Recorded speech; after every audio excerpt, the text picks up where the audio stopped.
Good morning students, myself Rajeshwari Devi Rathore. मैंने अपने पिछले वीडियो में आपको चीन में यूरोपीय साम्राज्यवाद के अंतर्गत प्रथम अफीम युद्ध बताया था। आज हम चीन में यूरोपीय साम्राज्यवाद ही टॉपिक ले रहे हैं, लेकिन उसमें हम आज करेंगे ताइपिंग विद्रोह, द्वितीय अफीम युद्ध, बॉक्सर विद्रोह और चीन एवं साम्राज्यवादी राष्ट्र। तो पहले ले रहे हैं ताइपिंग विद्रोह। चीन में राष्ट्र को परिवार मानने की पुरातन अवधारणा है, जिसे कुओचिया यानी राष्ट्रीय परिवार कहा जाता था। इसका प्रमुख सम्राट होता था। जनता जब तक ही सम्राट का सम्मान करती थी तब तक कि वह जनता का हितैषी होता था। यदि सम्राट पथभ्रष्ट हो जाता तो जनता सम्राट के विरुद्ध विद्रोह कर देती थी। मंचू शासक विदेशी थे, परंतु चीनी सभ्यता एवं संस्कृति को आत्मसात कर उसके अनुयायी बन गए। उन्होंने राज्य की समस्त भूमि एवं संपत्ति को मंचू लोगों में वितरित कर दिया, जो कि अनुचित था। इस व्यवहार से चीनी लोगों में असंतोष फूट पड़ा, जो विद्रोह का कारण बना। दरिद्रता, बीमारी, भुखमरी और अव्यवस्था चीनी दर्शन के अनुसार जनसाधारण के लिए क्रांति का मार्ग प्रशस्त करती है और सम्राट को अपदस्थ करने को प्रेरित करती है। आंतरिक अव्यवस्था, कृषक असंतोष और सैन्य दुर्बलताओं ने ताइपिंग विद्रोह को जन्म दिया। इसका नेतृत्व 1814 ईस्वी में कैंटन में जन्मे हुंग सियू चुआन ने किया। वह उच्च शिक्षित व्यक्ति था। अमेरिकन पादरी रॉबर्ट्स के संपर्क में आने से वह ईसाई धर्म से परिचित हो गया। उसने ईसाई धर्म के सिद्धांतों का प्रचार करना प्रारंभ कर दिया। हुंग ने शांग ती हुई नामक ईश्वर पूजकों की एक संस्था की स्थापना की। इसी समय 1849 में क्वांगतुंग में एक अकाल पड़ा। मंचू शासक जनता के कष्टों का समाधान नहीं कर पाए।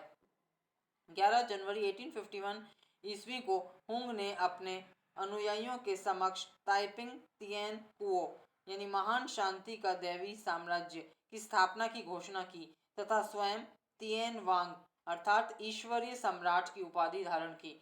उपस्थित सभी सदस्यों ने नव स्थापित सरकार के प्रति निष्ठा एवं स्वामी भक्ति की शपथ ली। इन लोगों ने क्वांगतुंग के स्थानीय पदाधिकारियों को भागने के लिए मजबूर कर दिया। कालांतर में विद्रोहियों ने विभिन्न स्थानों पर आक्रमण शुरू कर दिया। 18 प्रांतों पर हुंग ने अधिकार करके 1853 में नियमित शासन प्रारंभ कर दिया। हुंग की सरकार ने प्रत्येक क्षेत्र में सराहनीय कार्य किए। उनके सुधार साम्यवादियों से मिलते जुलते थे। उन्होंने स्त्रियों की स्थिति में सुधार करते हुए वेश्यावृत्ति को प्रतिबंधित कर दिया। बहुविवाह को हतोत्साहित करते हुए स्त्रियों को सरकारी सेवाओं में नियुक्त किया। हुंग सियू चुआन का ताइपिंग दर्शन दिव्यता के सिद्धांत पर आधारित था। ताइपिंग विद्रोहियों की संख्या इतनी नहीं थी कि वे मंचू शासकों के साथ साथ ब्रिटेन और फ्रांस की संयुक्त सेना का मुकाबला कर सके। अंततः 1863 में विद्रोहियों के सुदृढ़ गढ़ सुचाऊ पर संयुक्त सेना ने अधिकार कर लिया और 1846 में मंचू शासकों ने ताइपिंग विद्रोहियों की राजधानी नानकिंग पर अधिकार कर लिया। इस प्रकार ताइपिंग विद्रोह का पटाक्षेप हो गया। ताइपिंग विद्रोह के परिणाम स्वरूप चीन में सर्वत्र बर्बादी और अराजकता का मंजर नजर आने लगा, जिसने 1911 की क्रांति की पृष्ठभूमि भी तैयार कर दी। अब हम लेंगे द्वितीय अफीम युद्ध 1856 से 1858। द्वितीय अफीम युद्ध किसी एक कारण का परिणाम नहीं होकर अनेक कारणों का प्रतिफल है। इसमें इंग्लैंड की नानकिंग संधि से प्राप्त सुविधाओं से असंतुष्टि, संधि में अफीम के व्यापार को लेकर अस्पष्टता, कैंटन वासियों के हृदय में अंग्रेजों के प्रति अनादर का भाव, अंग्रेजों द्वारा कानून की अवहेलना करना, फ्रांसीसी पादरी को मृत्युदंड देना, ताइपिंग विद्रोह आदि प्रमुख हैं। उक्त कारणों की वजह से इंग्लैंड और चीन के मध्य 1856 में पुनः युद्ध हो गया और 1857 में इंग्लैंड ने चीन के कैंटन बंदरगाह पर अधिकार कर लिया।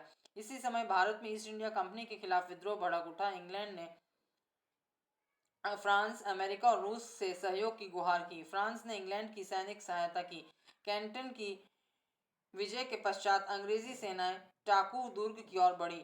यह टिंटसिन की सुरक्षा की दृष्टि से महत्वपूर्ण स्थान था। ब्रिटिश फ्रांसीसी सेनाओं के टिंटसिन तक पहुंचने पर चीनी सरकार के पास इंग्लैंड से समझौता करने के अतिरिक्त और कोई विकल्प नहीं रहा। इस प्रकार 1858 में टिंटसिन की संधि के साथ द्वितीय अफीम युद्ध समाप्त हुआ और इस संधि के शर्तें इस प्रकार से थी। पहली, यूरोपीय देशों के व्यापार व निवास के लिए चीन ने 11 बंदरगाह खोल दिए।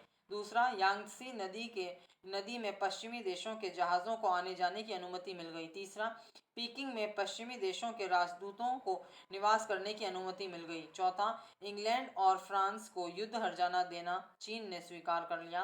पांचवा, यह तय किया गया कि पासपोर्टधारी विदेशी चीन में कहीं भी यात्रा कर सकता है। छठा, चीन ने विदेशी धर्म प्रचारकों की प्राण रक्षा का वचन दिया। और सातवां, अफीम व्यापार को नियंत्रित करने के लिए अफीम के आयात पर कर लगा दिया। ब्रिटेन, फ्रांस एवं चीन के मध्य हुए द्वितीय अफीम युद्ध में चीन की पराजय के परिणाम स्वरूप चीनी दरवाजा यूरोपियों के लिए पूर्णतः खुल गया। इससे चीन की कमजोरियां जग जाहिर हो गईं। यूरोपीय साम्राज्यवादी ताकतों ने चीन में आधिपत्य स्थापित करना प्रारंभ कर दिया। अब हम लेंगे बॉक्सर विद्रोह 1899 ईस्वी। चीन में विदेशी हस्तक्षेप बढ़ने से साम्राज्यवादी ताकतों ने इसे बांटने का प्रयत्न किया। चीन की आर्थिक स्थिति छिन्न भिन्न हो गई। ईसाई धर्म प्रचारकों द्वारा चीनी जनता के साथ अपमानजनक व्यवहार के कारण चीनी देशभक्तों में सुधार की भावना प्रस्फुटित हुई, जिसने विद्रोह का रूप धारण कर लिया। 1899 ईस्वी में के अंत में शांटुंग प्रांत में प्रस्फुटित बॉक्सर विद्रोह एक संगठित प्रयास था। विद्रोहियों ने रेल मार्गों को क्षति पहुंचाई, चर्चों को जलाया और यातायात को भी क्षतिग्रस्त किया। 1900 ईस्वी में ये विद्रोही पीकिंग की ओर बढ़े, जहां विदेशी सैन्य टुकड़ी को उन्होंने भगा दिया। साम्राज्ञी तुजूशी का विद्रोहियों को समर्थन प्राप्त था। उन्होंने अनेक ईसाइयों का कत्लेआम किया, दूतावासों पर प्रहार किए, जापानी राजदूत की हत्या कर दी। उन्होंने विदेशियों को यह चेतावनी दी कि वे 24 घंटे में चीन छोड़ दें। इसके अलावा मंचू सैनिक ने जर्मनी राजदूत कत्तेलर की हत्या कर दी। इस प्रकार के घटनाक्रम से विदेशियों में भय व्याप्त हो गया। बॉक्सर विद्रोहियों से भयभीत होकर रूसी, ब्रिटिश, जापानी और अमेरिकी सैनिकों ने संयुक्त रूप से सेना का गठन किया। इस सेना ने हजारों चीनी सैनिकों का कत्लेआम कर दिया। टिनसिन को कब्जे में लेकर पीकिंग से बॉक्सर विद्रोहियों का खात्मा कर दिया। साम्राज्ञी तुजूशी को जेहोल में आश्रय लेना पड़ा। इस प्रकार विदेशियों के संयुक्त सैन्य अभियान ने चीन को पुनः विघटन के कगार पर पहुंचा दिया। 7 सितंबर 1901 ईस्वी को विदेशियों ने चीन के साथ बॉक्सर प्रोटोकॉल संपन्न किया, जिसकी शर्तें निम्नलिखित या इस प्रकार से थी। पहली, बॉक्सर के विद्रोहियों को कठोर दंड दिया जाएगा। दूसरा, पीकिंग स्थित विदेशी दूतावासों की सुरक्षा के लिए विदेशी सेना स्थायी रूप से रखी जाएगी। तीसरा, जापान और जर्मनी के राजदूतों की हत्या के लिए चीनी सरकार क्षमा मांगे। चौथा, जिन नगरों में विद्रोह उपजा उनके नागरिकों को नागरिक सेवा प्रतियोगिता परीक्षा में 5 वर्ष तक बैठना निषिद्ध किया गया और उन्हें किसी राजकीय सेवा में भर्ती नहीं किया जाएगा। पांचवा, चीन में 2 वर्षों तक शस्त्रों का निर्माण एवं विदेशों से आयात प्रतिबंध किया गया। और छठा, बॉक्सर विद्रोह की क्षतिपूर्ति के रूप में चीन को 45 करोड़ तायल भुगतान करना निश्चित किया गया। इस अपमानजनक बॉक्सर विद्रोह के पटाक्षेप ने मंचू वंश के पतन को 2 कदम और आगे बढ़ा दिया। पीकिंग में विदेशी स्थायी सेना की नियुक्ति से चीनी आंतरिक मामलों में हस्तक्षेप बढ़ने लगे। अब हम लेंगे चीन एवं साम्राज्यवादी राष्ट्र। प्रथम एवं द्वितीय अफीम युद्ध के परिणाम स्वरूप चीन का दरवाजा विदेशियों के लिए खुल गया। 1860 के पश्चात अवसरानुकूल यूरोपीय राष्ट्रों ने चीन में लूट खसोट मचाई। प्रथम अफीम युद्ध के पश्चात चीन के साथ अनेक यूरोपीय राष्ट्रों ने संधियां की, जिसके फलस्वरूप वह पाश्चात्य साम्राज्यवाद का शिकार हो गया।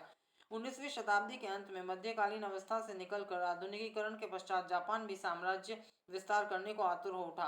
उग्र साम्राज्यवादी नीति का अनुसरण करते हुए जापान ने 1894 ईस्वी में चीन पर आक्रमण किया। इस युद्ध में चीन पराजित हुआ। 1895 के पश्चात चीन पर रूस का प्रभाव बढ़ने लगा। फ्रांस को चीन में रेल निर्माण, खाने खोदने के साथ साथ कुछ बंदरगाहों का प्रयोग करने की सुविधाएं प्राप्त हुई।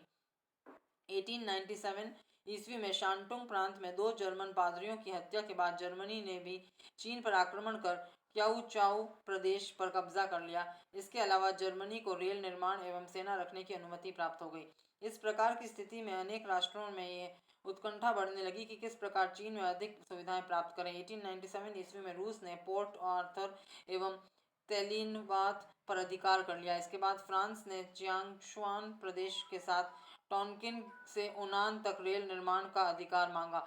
इंग्लैंड ने भी हांगकांग से सटे हुए प्रदेशों पर अधिकार का दावा कर दिया। इस प्रकार चीन में यूरोपीय राष्ट्रों का अलग अलग प्रभाव कायम होने से उसकी संप्रभुता ध्वस्त हो गई। पश्चिमी राष्ट्रों में संयुक्त राज्य अमेरिका से चीन के संबंध मधुर बने रहे। उसने चीन के साथ संघर्ष नहीं करके व्यापार के लिए अनुकूल परिस्थितियों का निर्माण करते हुए मुक्त कर नीति का मार्ग प्रशस्त किया। इससे चीनी तरबूज को काटने की प्रक्रिया शुरू हो गई। चीन के भूभाग कालांतर में केंद्रीय सरकार के अधिकार से निकलने लगे और उन पर विदेशी राष्ट्रों ने शिकंजा कस लिया। कोरिया को लेकर चीन जापान युद्ध हुआ था, जिसमें चीन पराजित हुआ। इस युद्ध का अंत शिमोनोस्की संधि के साथ हुआ। इसमें कोरिया की स्वतंत्रता को स्वीकार करते हुए फार्मोसा, पेस्काडिरस तथा दक्षिणी मंचूरिया का पूर्वी भाग जापान को दे दिया गया।